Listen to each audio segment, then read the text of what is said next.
Hello, my dear students. Welcome to science class. So, we are continuing with the chapter Body Movements. This is your chapter number 8 of your NCRT book. So, let's see today what we are going to learn.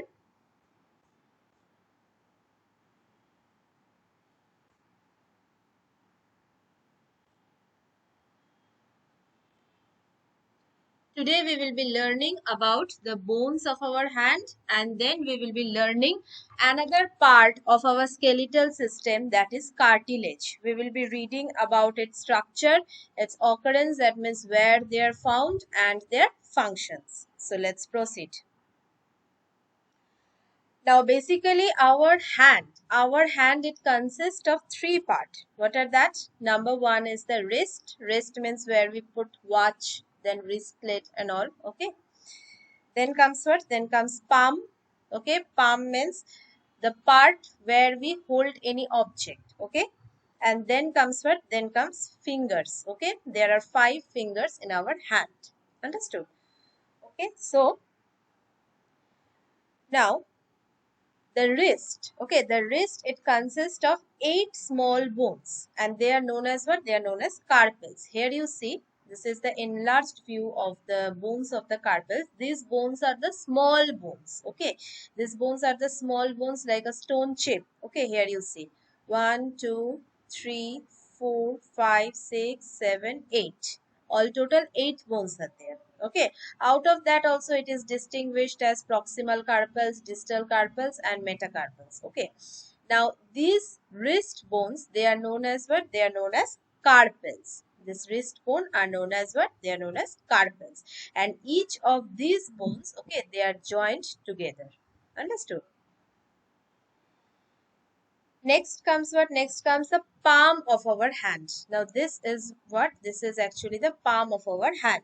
Now the palm of our hand, it is composed of 5 longer bones called metacarpals. Here you see. This is what? This is actually the wrist bone. Okay, this is actually the wrist bone. Do you know what these two bones are? These two bones are the lower arm bones. That is what? That is radius and ulna. This one is what? The bigger one. This one is the radius and this one is the ulna. Just below it lies what? It lies the wrist bone. Okay. So here total 8 small bones are there.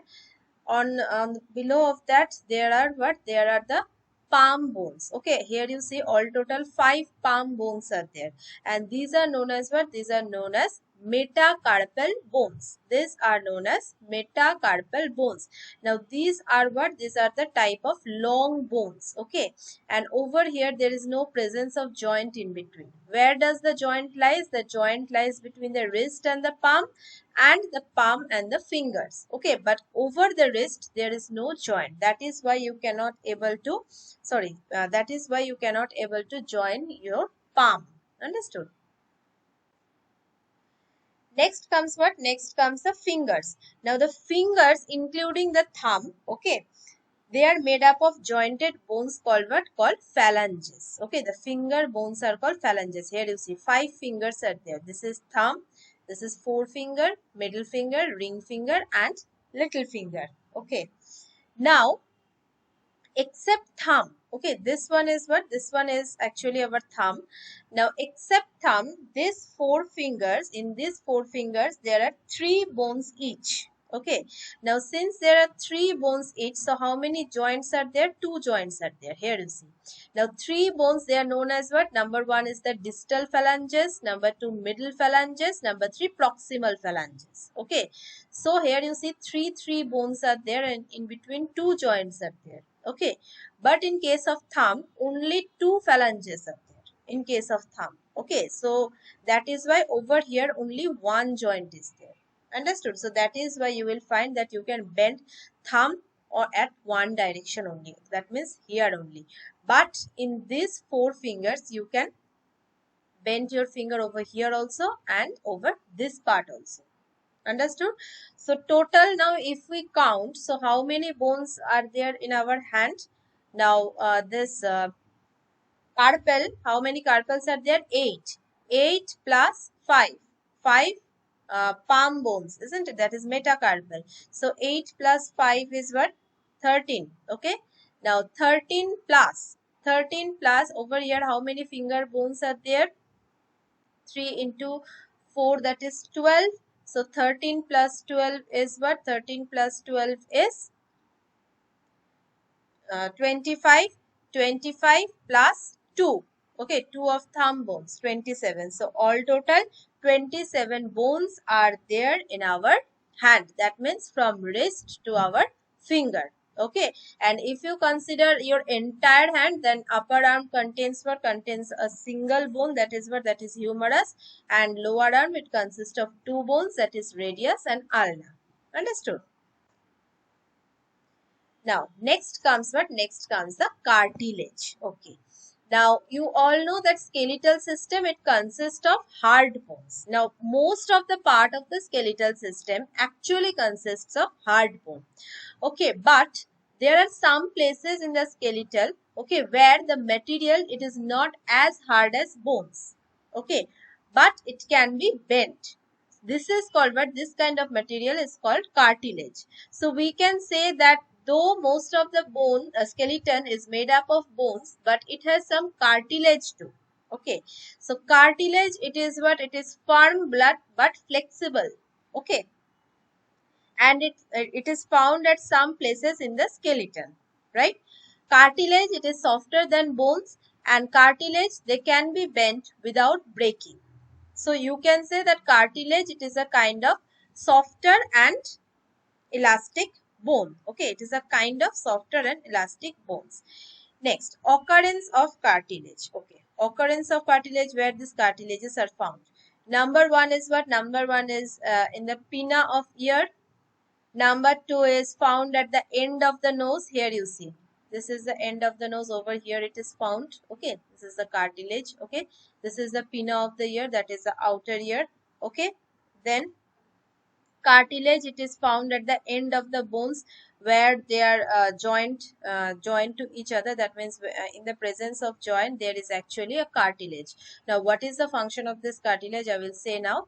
And over here you see, this is what? This is the backbone. Okay, and you all know that 33 small bones, that means 33 small bones together, it constitutes a large backbone. Okay, that is what? And each small bones, they are known as what? They are known as vertebrae. So in between the vertebrae, there is actually what? There is actually the presence of cartilage in it. Okay. Next, functions of cartilage. Number one is what? Number one is cartilage. It gives support and shape to our ear. Now, the upper part of our ear, it is called what? It is called pinna. And the lower part is called what? Lower part is called the earlobe. That means where we put the ear ring generally. Okay. Now, if we press the pinna of our ear and the earlobe between our finger turn by turn, what you will find? Which one is harder? Pinna or the earlobe? Obviously, pinna. Pinna is harder than the earlobe. Okay. So the pinna of our ear, it contains what? It contains cartilage. Okay, it is giving what? It is giving support and shape to our ear. Okay, that is flexible. Cartilage, the upper part of our ear, that is flexible. That is why you can bend the pinna of our ear quite freely without the danger of breaking. But you cannot bend the bones until and unless any joint is present. Okay. Now next, cartilage, it gives support and shape to our nose. Now, with your finger, you feel the end of your nose. You can bend the nose easily. Why? Because there is what already I have shown you in the picture, that there is a cartilage in the end of our nose. Okay. Now, it is the presence of this cartilage that gives support and shape to our nose. Now, the layer of cartilage, it reduces the friction and allows the end of the bones to move easily over each other without damaging them. Okay. Now, cartilage, they are also found on the end of the bones. Okay. Where they meet each other at a joint. Now, cartilage, it is actually a smooth. Okay. Now, like if there is a continuous rub and tear, okay, between the two solid particles, and what happens? It leads to friction, and thus it can lead to decay. Okay, so this is actually the layer of cartilage which is present in between the joint that prevents the friction and it allows free movement of the bones each other in presence of joint. Okay. And the last one is what the presence of a cartilage disc between the vertebrae makes the backbone flexible so that it can bend. Okay. Now, as I said you that discs of the cartilage, they are present between the various small bones of the backbone. Okay. Now, the presence of this cartilage disc between the vertebrae, it makes the backbone flexible. Okay. Now, cartilage disc, this also absorb the shocks when we run, jump or do such other activities. I hope all of you have understood the functions of cartilage. So, in our next class, I will be starting with the joint. Okay. Till then, thank you everyone. Stay home, stay safe.